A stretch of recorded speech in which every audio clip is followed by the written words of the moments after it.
एकनाथ शिंदे पूर्णपणे बोलतात। व्हेन्यू पर्यंत म्हणजे जिथे एअरपोर्ट साईडला हा संपूर्ण परिसर जो आहे हा याच्यावर काम सुरू केलेला आहे। आमच्या तिकडे मुंबई महापालिका,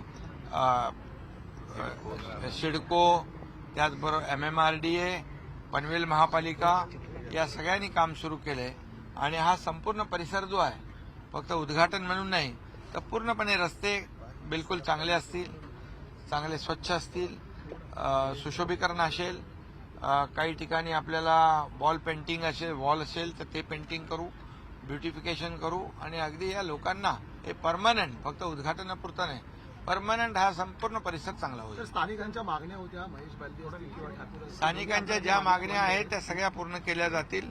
स्थानिकांवर अन्याय होणार नाही। हे सरकार स्थानिकांचं आहे, हे सरकार सर्वसामान्यांचं आहे, त्यामुळे सर्वसामान्याला पहिलं प्राधान्य आहे। मच्छीमारांचे काही प्रश्न मांडलेले होते। मच्छीमारांचे जे प्रश्न आहेत तेही सोडवण्याच्या सूचना मी मुखर्जींनी दिल्यात आणि या उद्घाटनामध्ये आणखी पण उद्घाटन आहे, ऑरेंज गेटचं उद्घाटन आहे, ट्विन टनलचं उद्घाटन आहे आणि उरणचं रेल्वेचं आपलं उद्घाटन आहे आणि मेट्रोची जी उद्घाटन झाली ते आपण असेच सुरू केलं होतं ते लोकार्पण अधिकृतपणे होईल।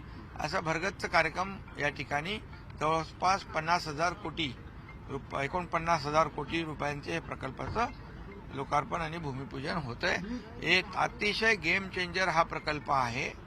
हा प्रकल्प लाखो लोकांना दिलासा देणारा ठरणार आहे, सगळ्यात महत्वाकांक्षी। सर, ब्रिजवरती पाणी गेली आणि अपघात झाला किंवा काही झालं तर कंट्रोल रूमची ते कंट्रोल अद्ययावत कंट्रोल रूम या ठिकाणी पाहिलं आपण, म्हणजे त्याच्यामध्ये आर्टिफिशियल इंटेलिजन्स आहे, URV आहे, इमर्जन्सी कोणी लेन कटिंग केली, कोणी नियम पाळले नाही ते कॅप्चर होणार, अपघात झाला ताबडतोब त्याला तिथे रेस्क्यू टीम पोहोचणार। अतिशय अद्ययावत अशा प्रकारचं ते कमांड सेंटर कंट्रोल रूम त्या ठिकाणी केलेले, याचा फायदा प्रवाशांना होईल।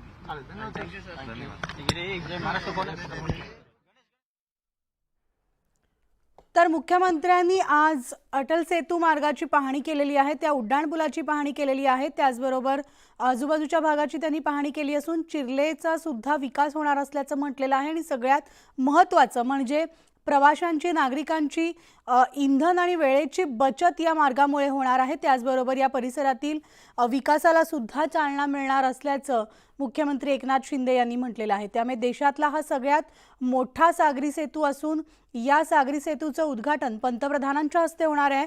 तत्पूर्वी मुख्यमंत्री एकनाथ शिंदेंनी आज या उड्डाणपुलाची पाहणी केली आहे।